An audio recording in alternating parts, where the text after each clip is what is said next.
I sat in church with my hands full of love, little gifts I made for my grandbabies. She snatched them, unwrapped them in front of the whole congregation and said it loud. "This is poor people's trash." And my son? He stood there and said nothing. But I had one thing she didn't know about, something my late husband left behind. And by the time they found out how rich I'd become, I had already cut them off. Before I begin my story, let me know in the comments where you are listening from and what time it is. I just want to know I'm not alone in this. And if you feel moved by what you hear, consider subscribing. It helps more people become aware of the reality of elder abuse. Now let me tell you what really happened. I spent 3 weeks hand-stitching those scarves. Little things, nothing fancy, soft yarn I'd collected over the year, some patterned fabric ends I saved from old quilts. One was forest green with gold trim for Brandon, my oldest grandbaby, who loves to pretend he's in those adventure movies. I added a little compass charm to the edge. For Zoe, the youngest, I made a sky blue one with white stars, just like the pajamas she never wanted to take off when she was little. And for Madison, the middle one, I sewed a lavender scarf with a tiny hidden pocket. She loves secrets, that girl. I wrapped each one carefully with brown craft paper and red ribbon. Tucked in little notes with my handwriting. Notes that said things like, "You make my heart brighter," and "This world is softer because you're in it." I even baked a dozen mini pecan pies to go with them. Those were Samuel's recipe and the kids always loved them when they were small. I didn't have much money this Christmas. Truth be told, I never do. But I've always believed a handmade gift is worth more than anything with a price tag. It means someone sat down and gave you their time. That's the most valuable thing we've got left when we get old. The plan was to hand the gifts out after the Christmas Eve service. Not during all the fuss and singing, just after, when folks are hugging goodbye and gathering their coats. I figured I'd pull the kids aside, hand them their packages, maybe get a few smiles before they ran off into the night with their parents. But Candace had other plans. That evening I arrived early to church. Wore my best coat, the navy one with the fur collar Samuel bought me in '96. Sat in the same pew I always do, second from the front on the left side. Candace and Lawrence arrived late, just before the opening hymn. She didn't look at me. She never does unless there's something to criticize. After the service, when everyone was mingling and laughing under the warm yellow lights, I reached into my tote bag and pulled out the packages. I was so excited. Nervous even. It felt like I was giving them pieces of my heart. I walked over to where the children were gathered near the nativity table and gently called them over. "Brandon, sweetheart, this one's for you. Zoe, here's yours. Maddie, this one's got a little surprise pocket." That's when Candace stepped in. She reached out, snatched the packages from their hands and looked at them like they were covered in mud. "What is this?" she said loudly. Too loudly. Her voice carried across the room. "Just little gifts," I said, forcing a smile. "Something I made for the children." Candace let out a dry laugh. "Homemade scarves. Are you serious?" Several heads turned. I felt my stomach drop. "In this economy, Martha? You really thought this was appropriate? They don't need junk from a dollar bin wrapped in pity. We are not raising them to accept poor people's trash." Trash. He said it right there. In God's house. I looked to Lawrence. My son. My baby boy. I waited for him to say something. Anything. To defend me. To put a hand on her shoulder and say, "That's enough, Candace. Not here. Not to my mother." For a fleeting second his eyes met mine, a flicker of something, shame? Regret? Before he looked down at his shoes, like a little boy who'd broken a window and didn't want to admit it. But he said nothing. Not a word. The children stood frozen, their faces pale and confused. Zoe's lip trembled. Madison clutched the corner of her coat. And Brandon just looked angry in a way no 12-year-old should ever have to. Candace dropped the packages onto the nearest pew, like they were something foul she didn't want to touch. "Next year just stick to cards," she added. "If you can afford the stamps." Then she turned and walked off. I stood there in the middle of that crowded church, surrounded by Christmas lights and gospel music and people pretending not to stare. I couldn't move. My heart beat so loud I couldn't hear the choir anymore. I didn't cry. Not there. Not in front of them. I picked up the packages with shaking hands, tucked them back into my tote bag, and slipped out the side exit before anyone could stop me. When I got home I didn't turn on the lights. I just sat at the kitchen table in the dark, coat still on, tote bag on the floor beside me. Samuel would have said something. He would have marched right up to her and said, "Don't talk to my wife like that." But Samuel was gone. 6 years now. And Lawrence had inherited none of his backbone. That night I sat up going through old drawers. Not because I was looking for anything in particular, but because I couldn't sleep. I needed to busy my hands or else I'd cry, and once that dam broke I wasn't sure I'd stop. I found a shoebox with Samuel's old paperwork. Insurance forms. A folded-up birthday card he never gave me. And near the bottom, a thick yellowed envelope labeled, Certificate of Ownership, 1997. It had his handwriting on it. I opened it, confused. Inside was a single sheet of paper. Stock ownership. Some company I'd never heard of. A tech something. I nearly tossed it aside. But something, some little whisper of Samuel's voice in the back of my mind, told me to wait. I smoothed the paper out gently, laid it flat on the kitchen table and read it again. And that was the first night I started to wonder. Maybe what they called trash wasn't trash at all. Maybe it was treasure. And maybe, just maybe, they'd messed with the wrong old woman. The next morning I woke up with that same tight feeling in my chest. You know the kind, like a hand squeezing your heart every time you remember what you should have said but didn't. I didn't eat breakfast. Didn't even make my coffee. I just sat at the kitchen table in my robe with that old stock certificate right in front of me like it might grow legs and explain itself. I didn't understand it, not completely. All I knew was that it was from 1997, and Samuel's name was on it in that neat, slanted handwriting of his. The company name was unfamiliar, something about tech, Bayline Systems Incorporated, but Samuel always read those investment newsletters back in the day. Always said, "One day Mar will get a surprise in the mail and it'll all be worth it." I didn't believe him then. Thought it was a dream. Something to pass the time now that his heart was slowing down and the house had grown quieter without the kids. I got dressed, brushed my hair, grabbed my tote and carefully folded the certificate into a folder. Then I walked 2 blocks down to the public library. The young man at the help desk looked about 12, but he smiled kindly when I asked for help looking something up online. I told him the company name and showed him the certificate. His eyebrows lifted. "Ma'am, I think you might want to call a brokerage firm." What now?" "A stockbroker. This company merged with another company back in 2012. That stock, it's real. And it's not small." My palms went clammy. I scribbled down the name of the brokerage he recommended and walked straight to the bus stop. Didn't even stop for lunch. It took the rest of the day, calls, hold music, transfers, but by 5 o'clock I had my answer. The certificate was still valid. And because of that merger and a stock split years ago and some kind of dividend reinvestment Samuel had signed up for, the shares were now worth just over $2.6 million. 2.6. I wrote the number down 3 times on the back of an envelope just to make sure it was real. I sat back in my chair and looked out the window.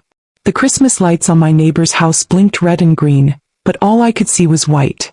Everything in me went quiet. Numb even. That little piece of paper Candace probably would have called trash had just changed the rest of my life. And they didn't know a thing. I made one decision right then. I wasn't going to tell Lawrence or Candace. Not a word. Not a hint. Not even a slip of the tongue at dinner. They had shown me exactly what they thought I was worth. And I intended to show them in time exactly what that cost them.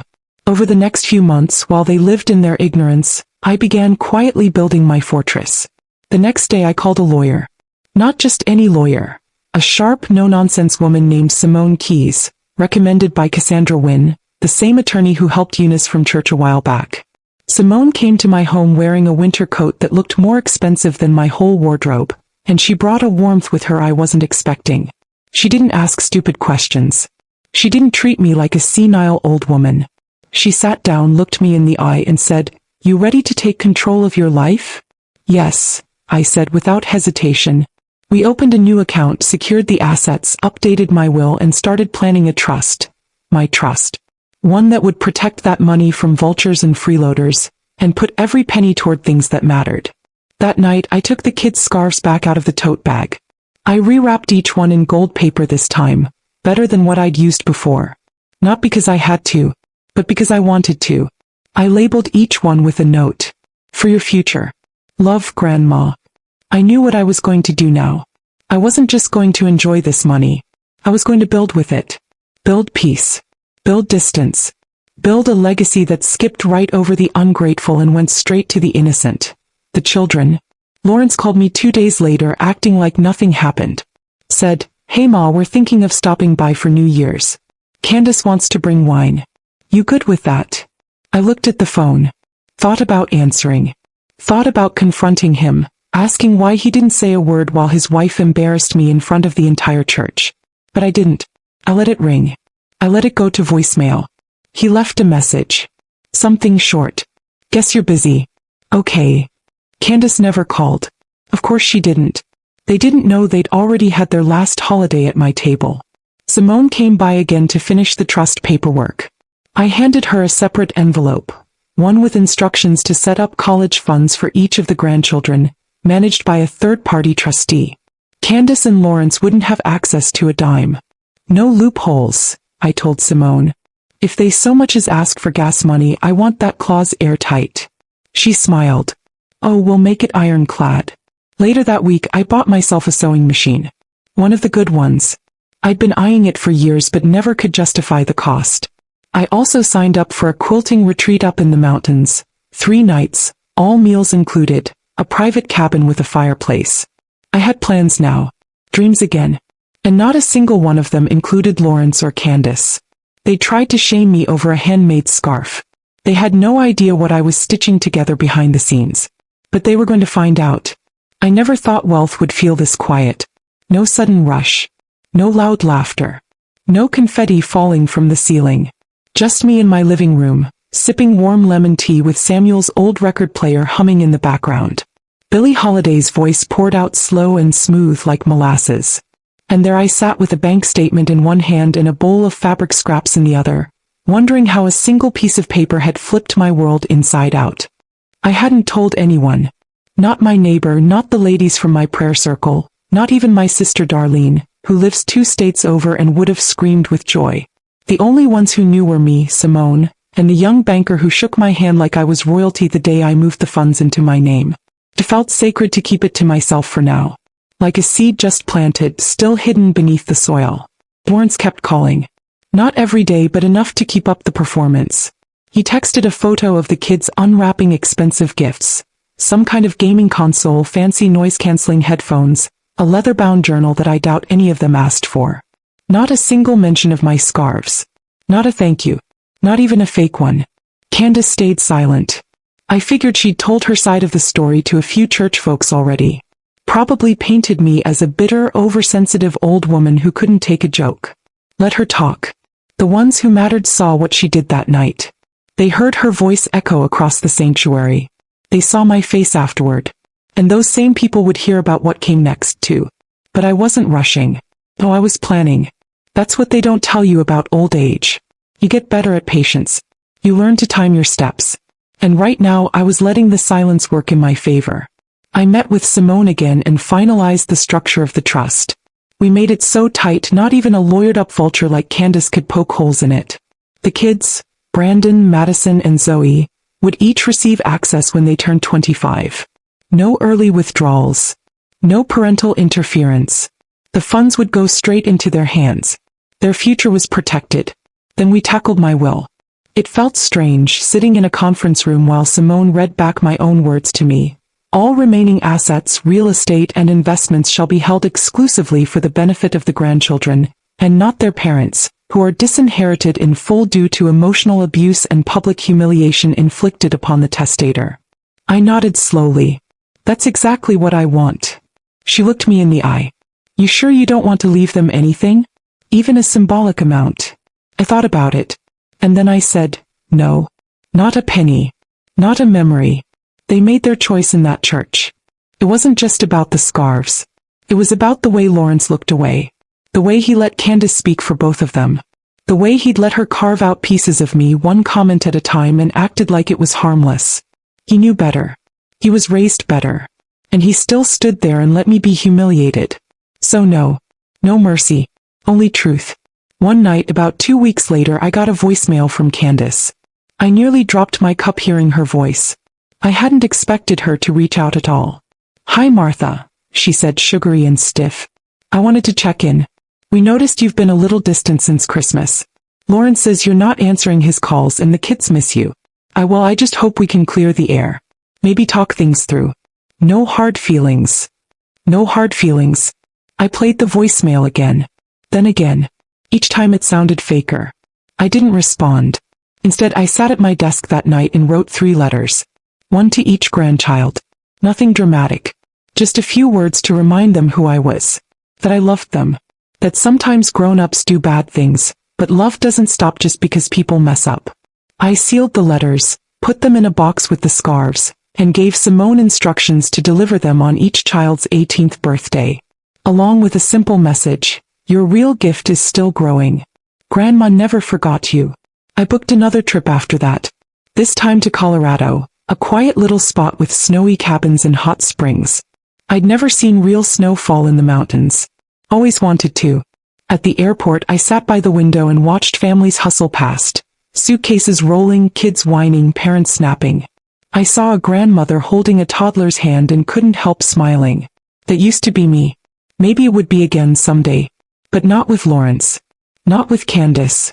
They'd burned that bridge with their own hands. I was no longer angry, not like I was.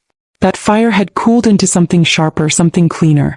A kind of cold resolve that made me feel for the first time in years like I was standing tall in my own skin. I wasn't going to yell. I wasn't going to beg. I was going to let the truth speak for itself. And when it did, they'd feel it. I didn't used to think of myself as powerful. I was a church secretary for 27 years. A wife. A mother. I budgeted grocery lists to the penny, stretched one chicken into 3 meals, and wore shoes until they pinched my toes. My whole life was about making do. But now, walking through the lobby of First Bank Holdings with Simone at my side, I realized something. Power doesn't always announce itself. Sometimes it walks quietly in soft heels and a pressed wool coat. Sometimes it's an older woman with good posture, a sharp lawyer, and the kind of silence that makes other people nervous. We were there to finalize everything. The trust, the will, the financial safeguards. Every dollar from Samuel's forgotten investment was now safe, untouchable, and future-proofed for the grandchildren. Every document was signed with clean ink in a steady hand. Simone smiled as we exited the building. You ready to live for yourself now? I looked at her and said, I was always ready. I just didn't think I was allowed. She nodded. You are now. I didn't go home right away. I walked around the park near the courthouse, hands tucked into my coat pockets. It was quiet. And yet I'd never felt so warm in my life. They didn't know yet. Lawrence and Candace. They were still living in their world of assumptions, believing I was small, bitter, barely getting by. They thought I was still that fragile woman sitting in the pew while they tore me apart in front of the congregation. Let them think it. Let them live in that delusion a little longer. I had something they'd never understand. Peace. And a plan. It was time to let them know. Carefully, strategically, and without any tears. I wasn't going to scream. I wasn't going to beg. I was going to inform them like a banker explains a foreclosure, like a judge reads a sentence. I asked Simone to deliver the notice. A formal letter, legally worded and airtight.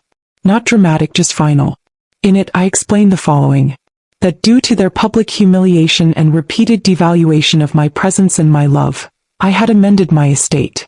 That they were no longer beneficiaries of any kind. That every asset had been secured in an irrevocable trust, solely for the grandchildren, with independent oversight to prevent any parental interference. That effective immediately, I was cutting off all financial, emotional, and personal contact.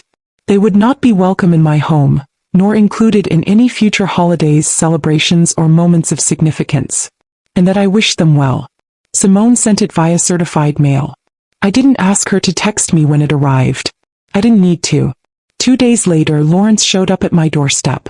He didn't knock right away.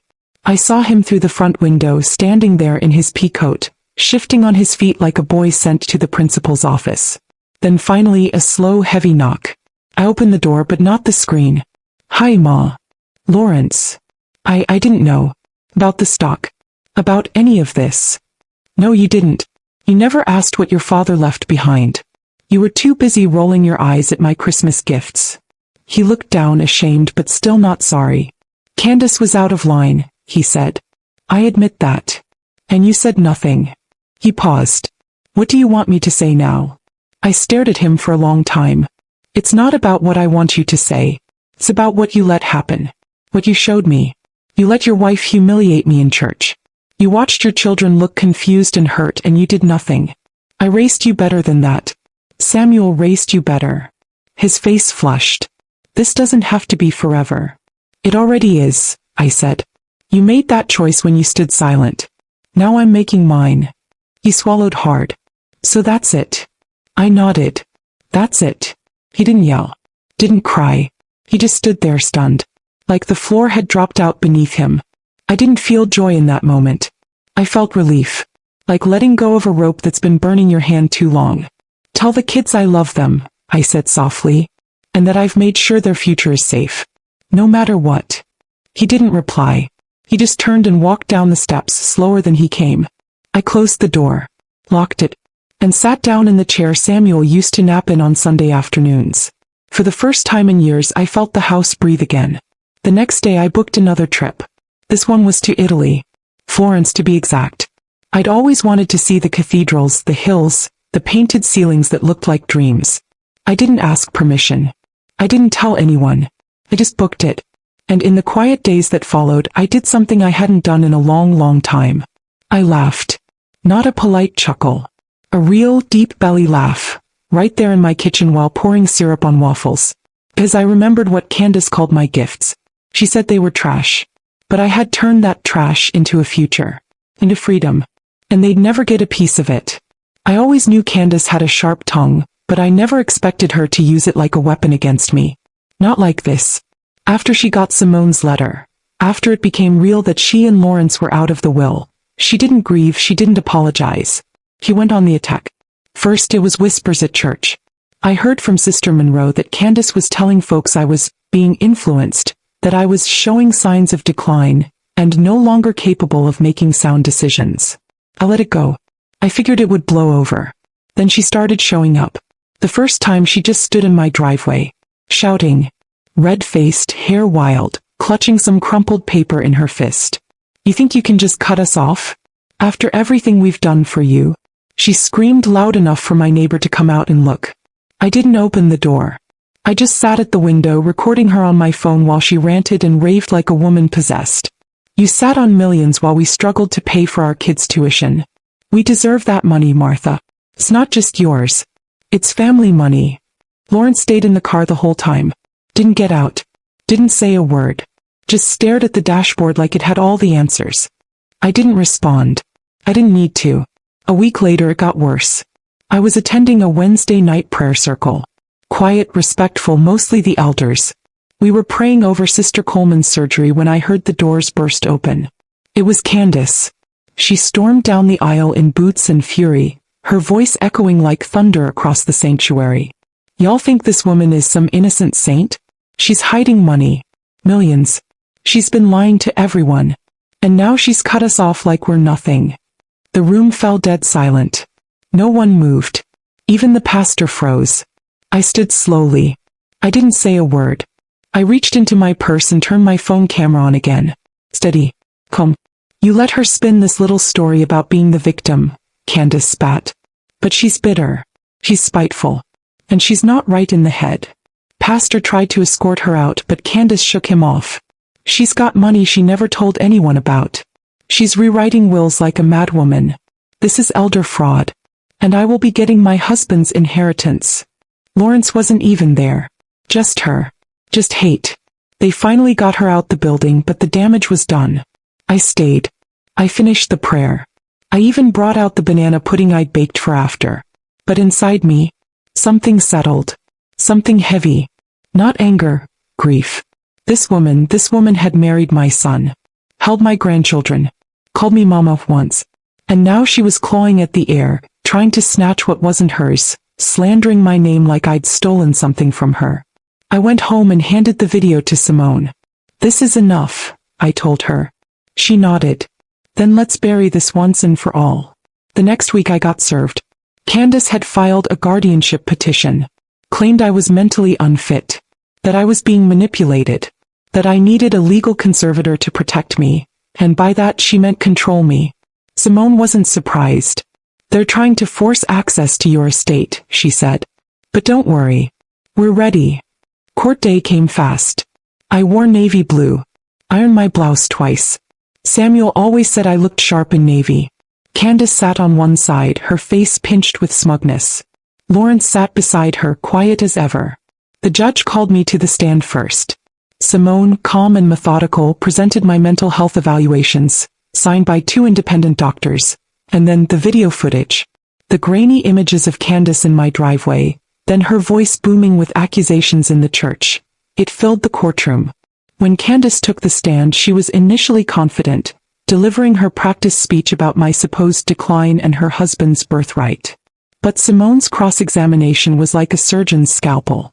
Mrs. Evans, Simone asked, her voice even but firm after Candace claimed deep concern for my well-being, can you explain how publicly accusing your mother-in-law of being not right in the head in a church and attempting to seize her assets aligns with that concern, rather than, say, financial opportunism? Candace faltered, her arguments unraveling under Simone's precise questioning. The judge raised an eyebrow when Candace insisted, she's not in her right mind, we're family. We're owed. That was her mistake. Because no one in that courtroom heard love in her voice. They heard greed. The judge ruled in my favor. Declared me mentally fit. Threw out the petition. Warned Candace against filing again. And as I walked out of that courtroom, I passed by my son. He still wouldn't look me in the eye. He just sat there letting his wife drag my name through the dirt. The days that followed the court's decision were quiet, but the undercurrents in our small community were strong. Candace's public displays had not gone unnoticed. By the time Easter approached, the whispers about her behavior had solidified into a general disapproval. After her outburst in the sanctuary and the subsequent court case, the pastor, a man of gentle but firm conviction, had quietly suggested to Lawrence that perhaps it was best they step down from the church's finance board. They had without public protest, but their absence was noted. The community, while slow to speak openly, had its ways of showing its stance. That night I didn't sleep. Not because I was afraid, but because something inside me had died. Not my dignity. Not my peace. It was the part of me that used to hope he might come back. That he might remember who raised him. But after everything, that part was gone. Winter slowly gave way, the days growing longer, though a chill remained in my heart where that hope had been. And all that was left now was a desire for closure. It was spring when Lawrence finally knocked on my door again. I hadn't seen him since the court hearing, the one where his wife tried to take control of my estate like I was some broken marionette, and he just sat there, silent, watching me fight alone, like a boy too ashamed to speak, too weak to stand. This time he stood on the porch with a bouquet of yellow tulips in one hand and nothing rehearsed in the other. No script. No excuses. Just a man who'd finally run out of places to hide. I opened the screen door slowly. "Hi, Ma." I didn't answer. He shifted his feet. "I'm not here to defend her. I need to apologize. For myself." That gave me pause. "I should have stood up for you," he said, his voice trembling. "At church. In court. At home. Everywhere. I saw what she was doing. I just let it happen. I told myself it would calm down, that you were tough, that you could handle her. But that was cowardly. And it was wrong." I looked at his face, older than I remembered. Not because of time. Because of shame. "I was raised better," he said softly. That's when I stepped aside. He walked in like a man entering a funeral, quiet, cautious, unsure of what to do with his hands. I didn't make him sit. I didn't make coffee. I just turned and looked him in the eye. "You watched her call me trash," I said. "You sat there while she tried to take everything your father left me. You never told her to stop." "I know," he whispered. "I didn't stop her because I thought I'd lose her. But I lost you instead. There was truth, raw and heavy between us. I forgive you," I said, "because you're my son. And because I still see the little boy who used to fall asleep in my lap after church." His shoulders dropped. His eyes watered. "But hear me now, Lawrence," I continued. "She will never step foot in this house again. Not for a meal, not for a holiday, not to pretend like she didn't drag my name through court in God's house. You are welcome. The children are welcome. But Candace Evans is not." He didn't argue. He nodded. He knew better than to try. We talked for a while. About the kids. About Zoe's science fair. About how Madison was taking up photography. About Brandon's voice changing and how he didn't know what to do with it. I asked if they still talked about me. He smiled. They never stopped. They love you. They didn't know all the details perhaps, but they knew something broke that night in church, and they sensed who dropped the hammer. They don't understand everything that happened, but they know Candace crossed a line. Madison told me she missed your banana pudding. Brandon said the scarf you made him is still in his drawer. I pressed my fingers to my lips to keep from crying. Before he left, I handed him 3 envelopes. Give these to the children on their birthdays this year. I don't need them waiting for lawyers or paperwork. I want them to hear my heart now. He took them like they were glass. As I watched him walk away, a different kind of quiet settled over me. Forgiveness, I realized, didn't mean forgetting or even full reunion with the life we once had. It meant release. And that day, watching my son carry a fragile hope for the future, I let go of the last bitter dregs of that Christmas Eve, for good. That Sunday, I returned to church for the first time in weeks. People greeted me with soft smiles, gentle hugs. A few whispered apologies for not speaking up sooner. The awkwardness of the recent past was still there, but so was a sense of quiet solidarity. Candace and Lawrence were no longer on the finance board, their absence a silent testament to the fallout. Their names still echoed in pew whispers, but it was Candace's that drew the longest stares. Later that month I hosted a Sunday supper. Just me, Lawrence, and the grandchildren. Candace wasn't invited. When he asked if she could drop the kids off, I told him, she can pull up to the sidewalk. But she stays in the car. And that's what she did. I peeked through the blinds as she sat behind the wheel, arms folded, sunglasses on. She didn't even look toward the house. The children ran inside like they used to when they were little. Shoes off, arms wide, voices loud. Zoe made a beeline for the kitchen. Brandon hugged me hard around the waist. Madison handed me a photo she'd taken of the sky, folded in a paper frame. It was like breathing again. We ate. We laughed. I told them stories about their grandfather, how he once caught a trout with his bare hands and screamed louder than I did. How he danced with me in the kitchen on nights when there was nothing in the fridge but love and cornbread. Before they left, I gave each of them a small, gold-embossed envelope. What is it, Grandma? Brandon asked. Just a little key, I said. To your future. Inside were letters and the first installment of their trust. Carefully written. With instructions. With protection. Lawrence watched from the hallway. I looked at him once. He didn't speak. He just mouthed, "Thank you," and I nodded. That night I sat in Samuel's old chair and watched the house breathe again. No tension. No insults. No performance. Just peace. The money didn't make me powerful. What made me powerful was knowing who I was. What made me rich was everything they tried to take from me. My dignity, my voice, my family, and still finding a way to hold on. This is my home. These are my terms. And if anyone asks why Candace Evans can't come to Christmas ever again, I'll tell them. Because she mistook my silence for weakness.